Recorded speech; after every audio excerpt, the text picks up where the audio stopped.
What are the most important news and notes you need to know from the AFC teams for fantasy football ahead of minicamps and OTAs? It's time to break it down right here and right now as we begin another week of Locked On Fantasy Football. Are Locked On Fantasy, your daily NFL fantasy podcast. Part of the Locked On Podcast Network. Your team every day.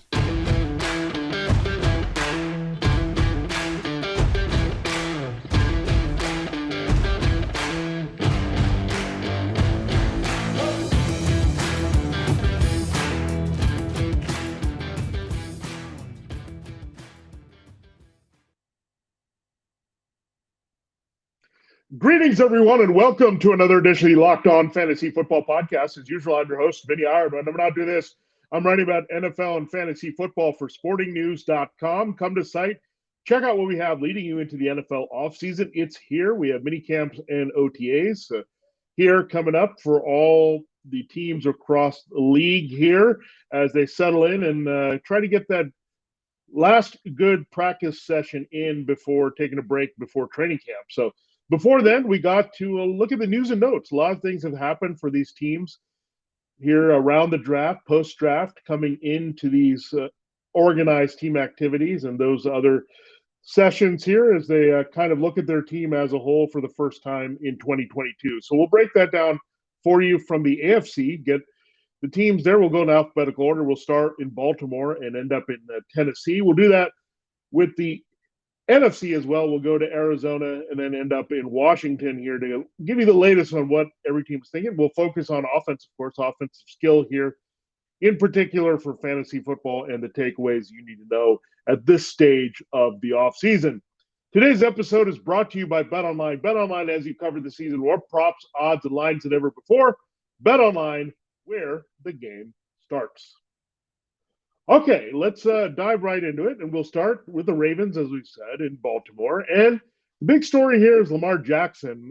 He's not kind of interested at all in getting that contract done. He's waiting and betting on himself a little bit. He represents himself here, so he's waiting for the top of the market. This is the best way to go, we know, for a quarterback, if he's comfortable with that situation.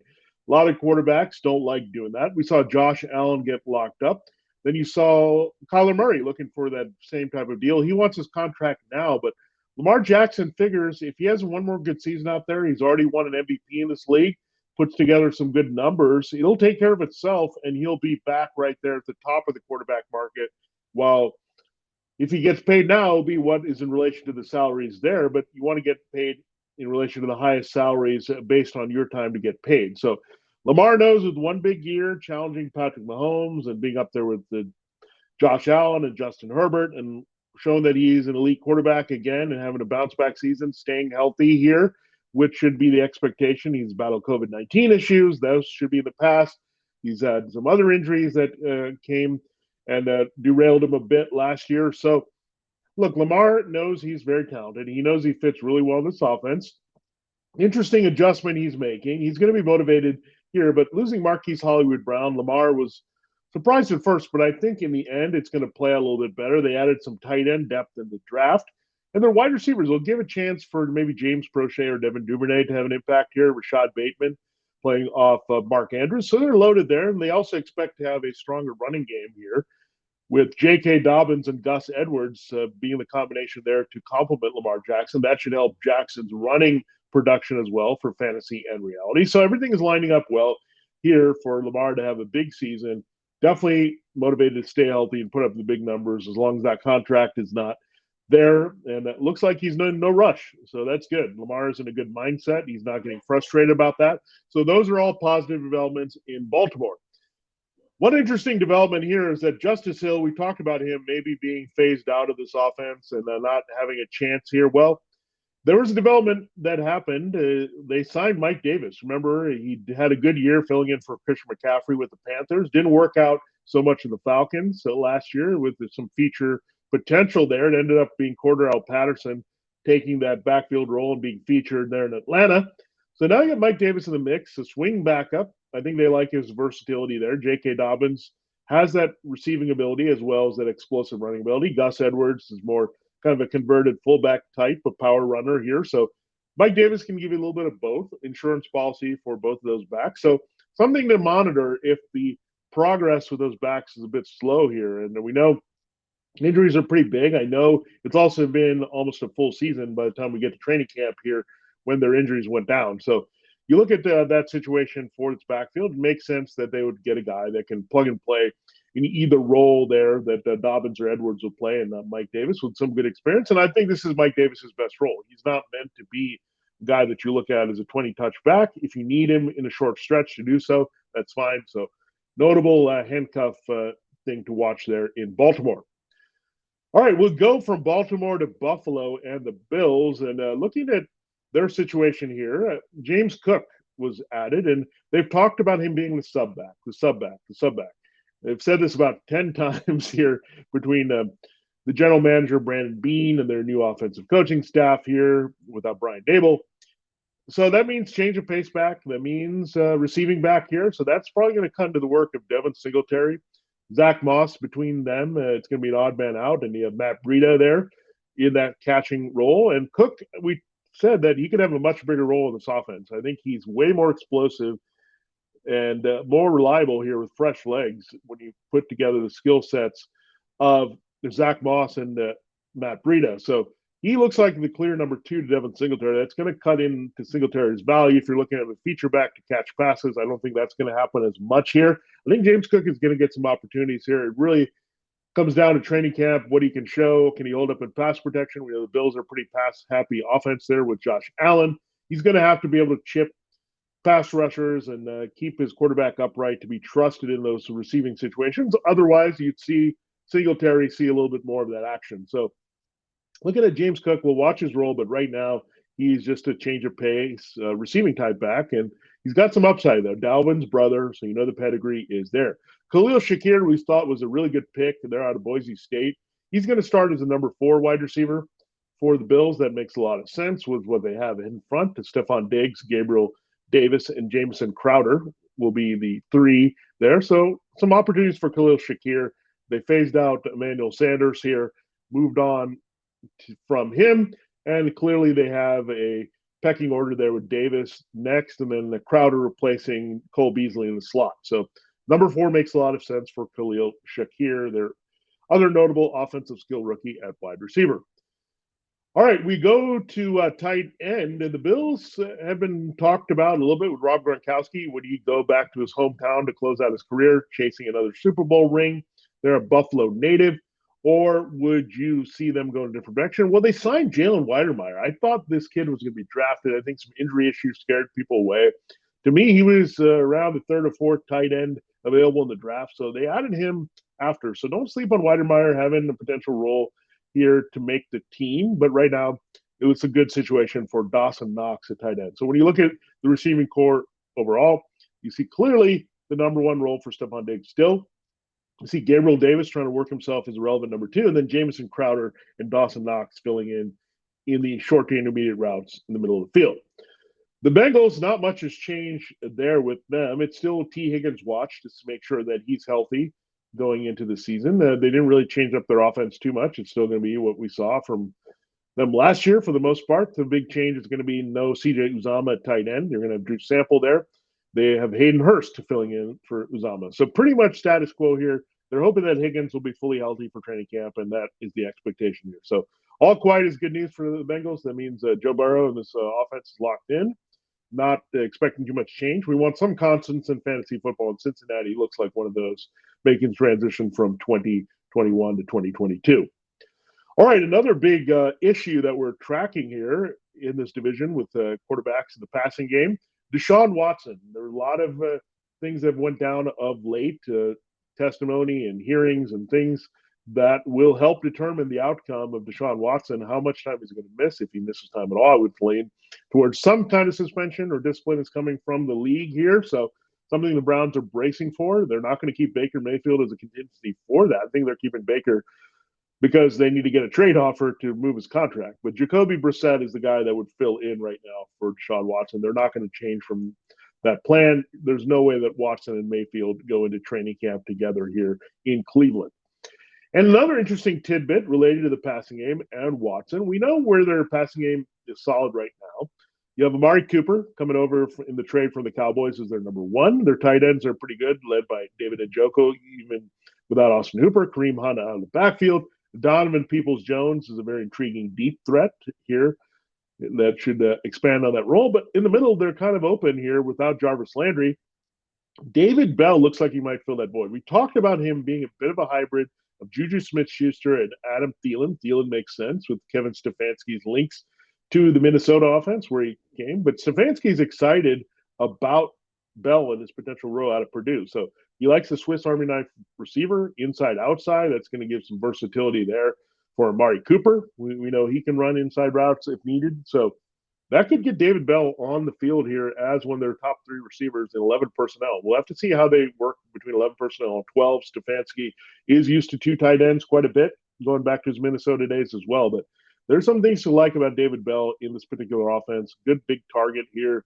They already have the field stretcher in Peoples-Jones. Amari Cooper is a good, well-rounded number one here. So Bell would seem to fit in very nicely as a big slot and an outside possession target with some touchdown potential here with Deshaun Watson. So we'll watch him.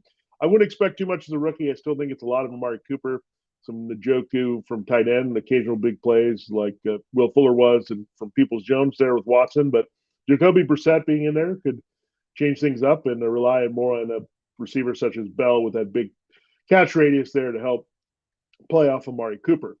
All right, the final team we'll talk about in this first segment is the Denver Broncos. And there was some buzz about Greg Dulcich in the draft. He was a very athletic tight end from UCLA, put on a show at the Combine.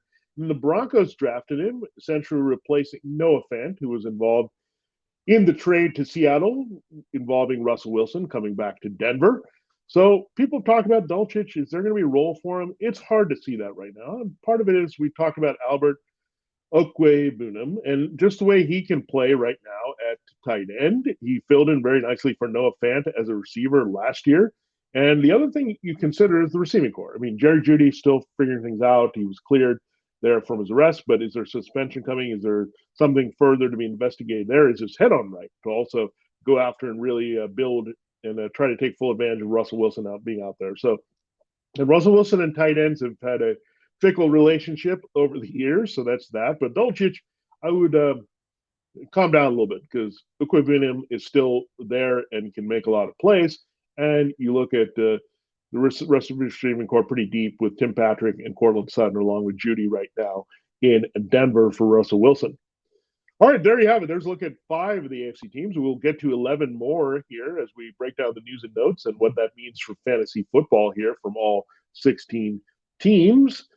We're waiting for the football season to come, but there are NFL futures they can check out, Super Bowl odds. You also have win total over-unders you can check out. Our partners at BetOnline continue to be the number one source for our betting needs and sports information. Find all the latest odds, news, and sports developments, including this year's basketball playoffs, Major League Baseball scores, fights, whether it's boxing or UFC. And we know there's also NHL playoffs as we work towards the conference finals there in that sport. So check it out only at BetOnline. BetOnline is your continued source for all your sporting wagering information from live betting to playoffs, esports, and more. Head to the website today and use your mobile device to learn more about the trends in action. BetOnline, where the game starts. All right, we will continue here with Locked On Fantasy Football on a Monday here in a moment. But I do have to tell you about Locked On Sports Today. It's Peter Bukowski and our great crew there covering all the biggest stories that you'll find. Right now, it's the NBA and NHL playoffs, as we mentioned. So check it out. Locked On Sports Today here on the network. Subscribe wherever you get your podcast, just like this show, Locked On Fantasy Football. All right, so we'll go from Denver to Houston as we transition and continue to look at our AFC news and notes for fantasy football here. We update we need to have before minicamps and OTAs. Let's start with the Houston Texans, and we'll focus on the rookies here. So post Deshaun Watson world for them. Davis Mills looks like he's the starting quarterback, but where do these other new offensive skill players fit in? We have John Mechie with his speed. He's a big play threat there, the Canadian sensation from Alabama.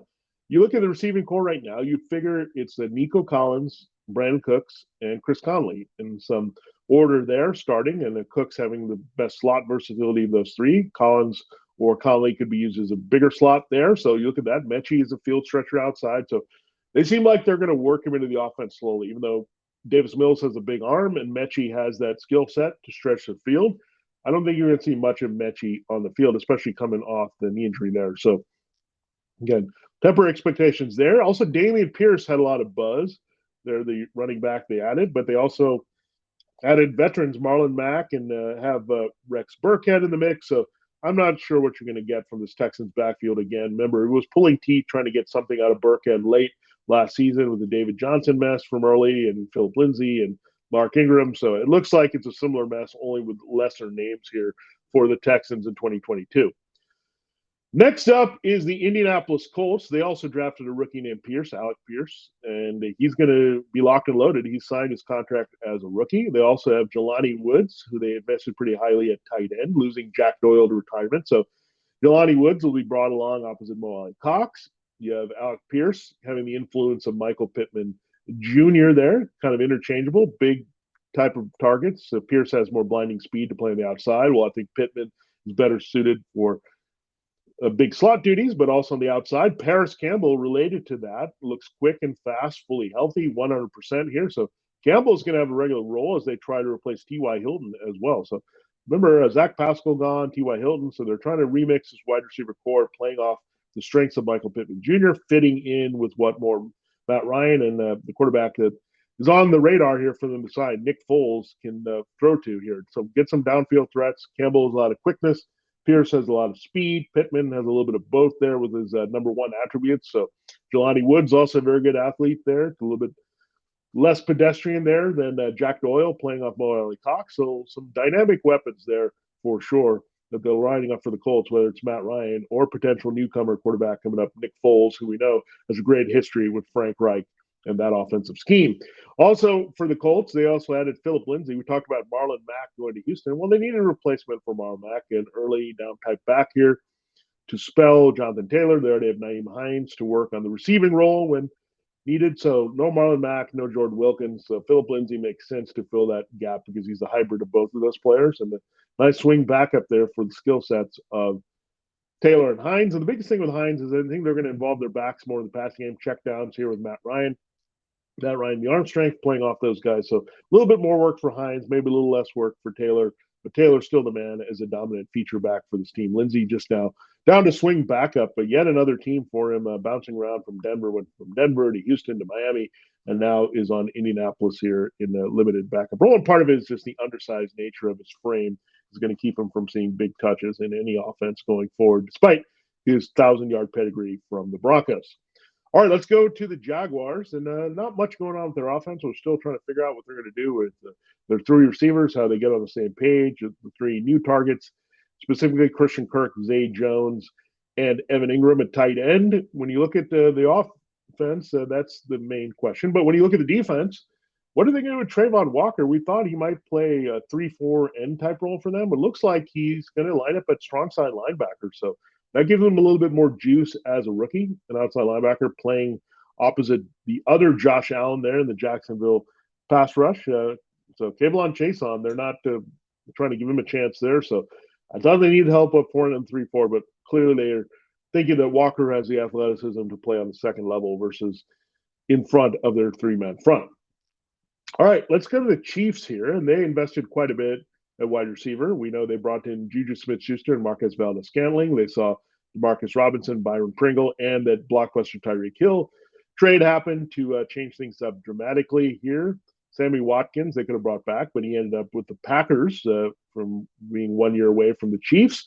So they needed some depth here, and we know Josh Gordon is still hanging around behind MBS and Juju Smith-Schuster. You got also Nico Hardman. We don't know exactly what his role is going to be. And you have Sky Moore. Sky Moore getting a lot of buzz there out of Western Michigan. But the guy that I thought was undrafted by a big mistake was Justin Ross of Clemson. Now, if this kid is healthy, watch out for Justin Ross. Remember him early there with Trevor Lawrence? This kid could track down every ball. If he's at full speed here, Patrick Mahomes is going to love throwing to this guy in training camp and all the offseason sessions here. So Justin Ross can be impressive with his speed. This could be an absolute Chief steal. Again, Sky Moore is going to probably be working carefully between the veterans there. Hardman has more experience in the offense. You have also MVS and Juju Smith-Schuster. MVS is a big play, field stretching threat who played with Aaron Rodgers, and then you have Juju, who's a nice big slot. So they have specific roles here, so then you can find others on the outside. But this tells me they're not completely sold on Mecole Hardman with the speed and quickness here. So Justin Ross, a player to watch definitely in Kansas City as an undrafted rookie free agent signing. We go from Kansas City to their rivals, one of their rivals in Las Vegas. We got two more rivals to talk about here as we close up our look at the AFC West news and notes in this segment. Zamir White, all the buzz says Zamir White can end up as the feature back here for Josh McDaniels over Josh Jacobs and Kenny Drake. So we're watching Zamir White out of Georgia. So what is it with these Georgia backs? They're special, aren't they? So you have James Cook and Zamir White being in play as maybe having big roles for the respective teams. The Raiders switched up their backup quarterback situation. Jared Stidham is now in the mix. Makes sense. McDaniels had him, as well as with general manager Dave Ziegler in New England. So Stidham comes over in a move, and then a little bit of a lateral wide receiver move, maybe getting a little bit more experience and some big slot potential, as well as the outside-inside versatility and some return game help. Keelan Cole is now a member of the Raiders, and they said goodbye to Zay Jones. They, of course, made the blockbuster trade for Devontae Adams. So they have Hunter Renfrow, Devontae Adams, and now Keelan Cole, whose experience is in the mix, as Brian Edwards moved on. They traded him to the Falcons. So we'll talk about him a little bit more when we talk NFC news and notes. So we know the Falcons will be the second team we talk about beyond the Cardinals. We'll do that on tomorrow's show. But yeah, Keelan Cole into the mix now behind Adams and Renfrow in the passing game with Derek Carr that we're going to watch. So a lot of things still in flux. We know Darren Waller is the number one tight end. We know Adams and Renfrow are going to be the key wide receivers, but let's see what happens with the roles for Zamir White and Keelan Cole. And finally, the last team we'll talk about, another AFC West rival of the Chiefs and Raiders in Los Angeles, the Chargers. Not much coming out of there. This Chargers team, Justin Herbert's awesome. He's got some great weapons. Can do some damage with now Mike Williams, Gerald Everett, and Keenan Allen. But don't sleep on Isaiah Spiller. We know Austin Eckler has a history of some soft tissue injuries, can be worn down a little bit. I'm not saying Spiller is going to take his role because Eckler is a dynamo of a back with his ability in the passing game as well. That's going to keep him on and get the feature touches, 15 to 20 per game still. But they might want to scale back a little bit with him. And early, Isaiah Spiller shot out of the gate as being a better option than Joshua Kelly or Larry Roundtree in replacing Josh Jackson there behind the formidable Austin Eckler as the top backup option we're going to watch in fantasy. Isaiah Spiller, good pickup by the Chargers, a good value in the draft. I thought he could have been on a power team and been a lead back, but now he ends up in a complementary role there and a strong backup role to Austin Eckler in Los Angeles. All right, we still have 5 more teams to talk about as we break down the AFC news and notes for you. We'll go Dolphins, Patriots, Jets, Steelers, Titans in our last segment there, giving you what you need to know and the fantasy football takeaways from that before mini camps and OTAs. This episode is brought to you by Rock Auto. With the ever-increasing numbers of makes and models, it's now impossible for your local auto parts store to stock all the parts you need. Why endure often pointless or seemingly intimidating questioning and wait while the person behind the counter orders the parts on their computer, choosing the only brand their warehouse happens to carry? You have computers with access to rockauto.com at home and in your pocket. Save time and money when using Rock Auto. Why choose to spend 30, 50, even 100% more for the same parts from a chain store car or dealership? Rock Auto is a family business serving do-it-yourselfers for more than 20 years. Rock Auto prices are reliably low for every customer. They have everything you can need: brake parts, tail lamps, more oil, and a new carpet. For my Ford C-Max Energy a while back, I needed a side mirror cover, some changes there. Found it there at Rock Auto. Then I also needed a Honda card middle console replacement, and I got that as well as Rock Auto for much cheaper than I would have spent elsewhere. So check it out. Go explore their easy-to-use website today. Find the solution to your own auto part needs. Go to rockauto.com right now. See all the parts available for your car. Truck right locked onto their "How did you hear about us" box so they know they sent you. Amazing selection, reliably low prices, all the parts your car will ever need. Find them at rockauto.com. All right, it is time to close the show, giving you a lot more information here on what's going on here with the AFC news and notes.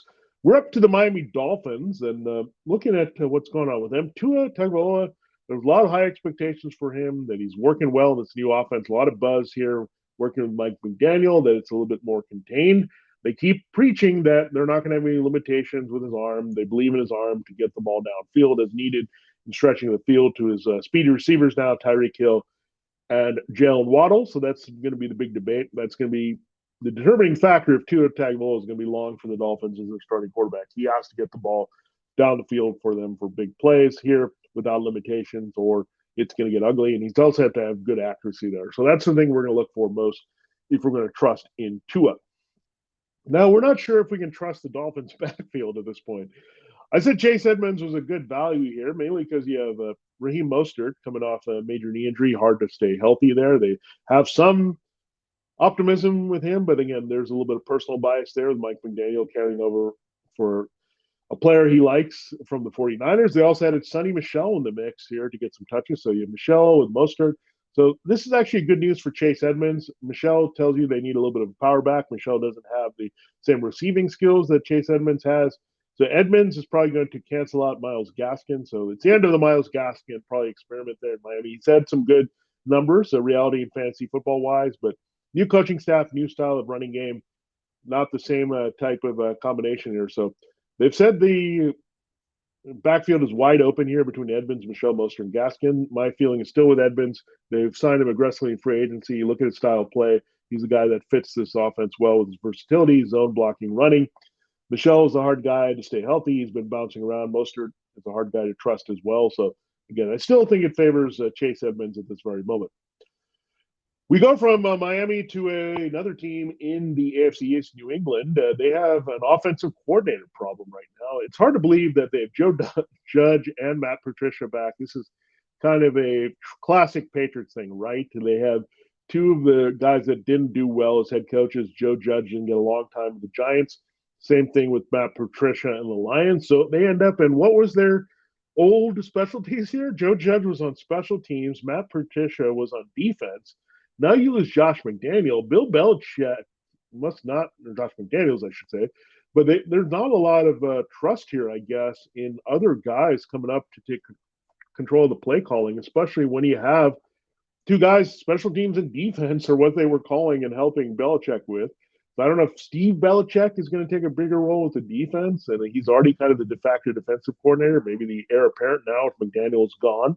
It's definitely not going to be Patricia and Judge based on their coaching situation. So they asked a player, Nelson Aguilar, and wide receiver, who's the offensive coordinator? He had no idea. That is not good going into mini camps and OTAs, folks. I mean, you just have to know who's calling the plays.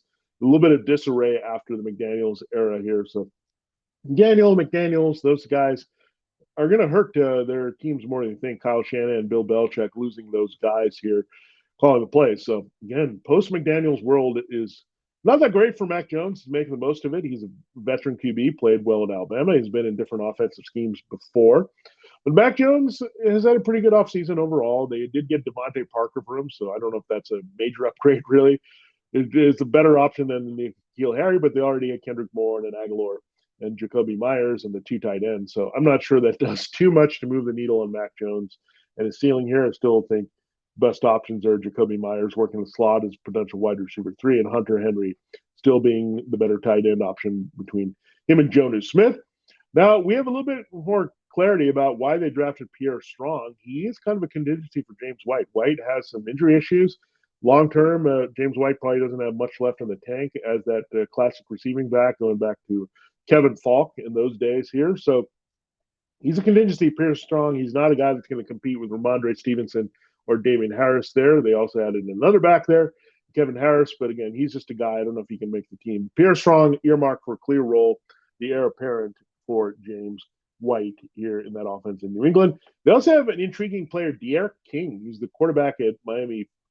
They're Florida in college. They're trying to convert him, trying to be a special athlete, to work with Julian Edelman coming out of Kent State, getting him to transition from quarterback to wide receiver. So we'll see what happens with D'Eriq King. As again, Patriots love to tinker with positions for sure, and the value of players. And the King not being looked at as a quarterback, but more an athlete there. The Patriots are trying to mold into something valuable on their team, at least on the back end of their roster for starters. Staying in the AFC East, we'll go to the New York Jets, and we'll start with the Wilsons. We talked about the Patriots there and McDaniels, those guys with the other teams. But Garrett Wilson is locked and loaded. He signed his rookie contract, so he's good to go. Zach Wilson looks bulked up, stronger, healthier. That's also going to help him stay good in this offense there. And again, ties to Mike McDaniel because this is a team offense run by Michael Floor, also tied to Kyle Shanahan. So the Dolphins and Jets are kind of the Spider-Man meme. They're the style of offense they're going to run.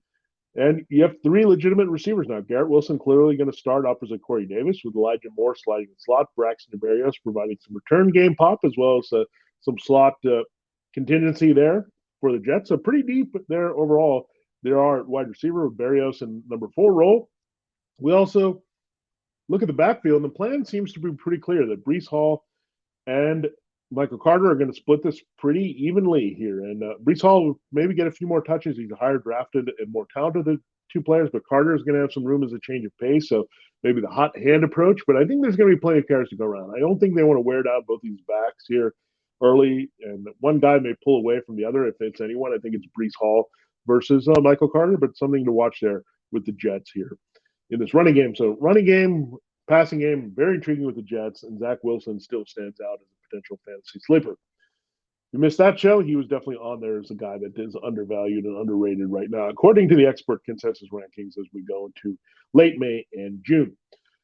The Steelers, they have their own young quarterback, their first-round pick, Kenny Pickett. He has every chance to start here, according to Mike Tomlin. So Matt Canada and Mike Tomlin, the offensive coordinator, they're not handing the ball in the starting job to Mitchell Trubisky. There's going to be competition with him and Kenny Pickett. I think it only name, they're going to use Mason Rudolph in that mix, but I think it's pretty much between Pickett, his athletic skill set, big arm athletic to get it downfield.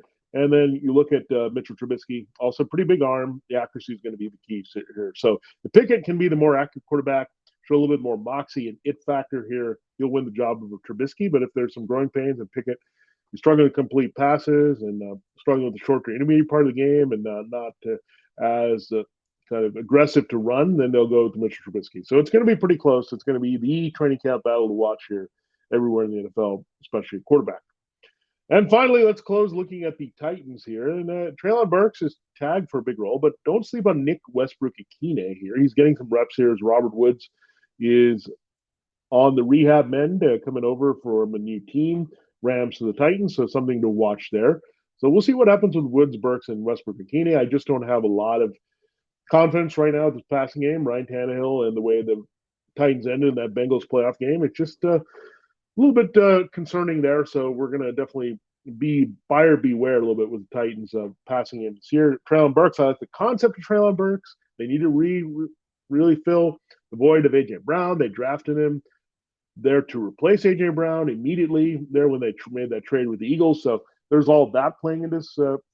But we'll have to see exactly what his role is. But again, there was some talk that Treylon Burks had a little Deebo Samuel in him, and it seems like they want to do that a little bit. So maybe getting some runs to complement Derrick Henry, playing off the aggressiveness there, end rounds, I think that can come out of that, as well as getting a chance to be a number 2 receiver with Woods being the more reliable possession guy experience there, even in the new offense here for Ryan Tannehill. So a lot of things to watch, but a lot of newness around the AFC. And we wanted to get you updated on the news and notes here to know what are the most important things to take in to the deep part of the off season here for fantasy football. We'll do this again with the NFC tomorrow. Thanks for making Locked On Fantasy Football your first listen today and every day. Now make your second listen Locked On NFL. Our national experts and insiders keep fans dialed in with the biggest stories in this podcast and the latest news from around the league, because an off season doesn't equal a break in the action. Follow Locked On NFL every day on the Odyssey app, YouTube, and wherever you get your podcasts. That's where you can also find Locked On NFL and Locked On Fantasy Football for Locked On Fantasy Football for AFC News and Notes from the AFC coming up tomorrow. This is Vinnie Iyer. Have a great day. Check it out on Tuesday.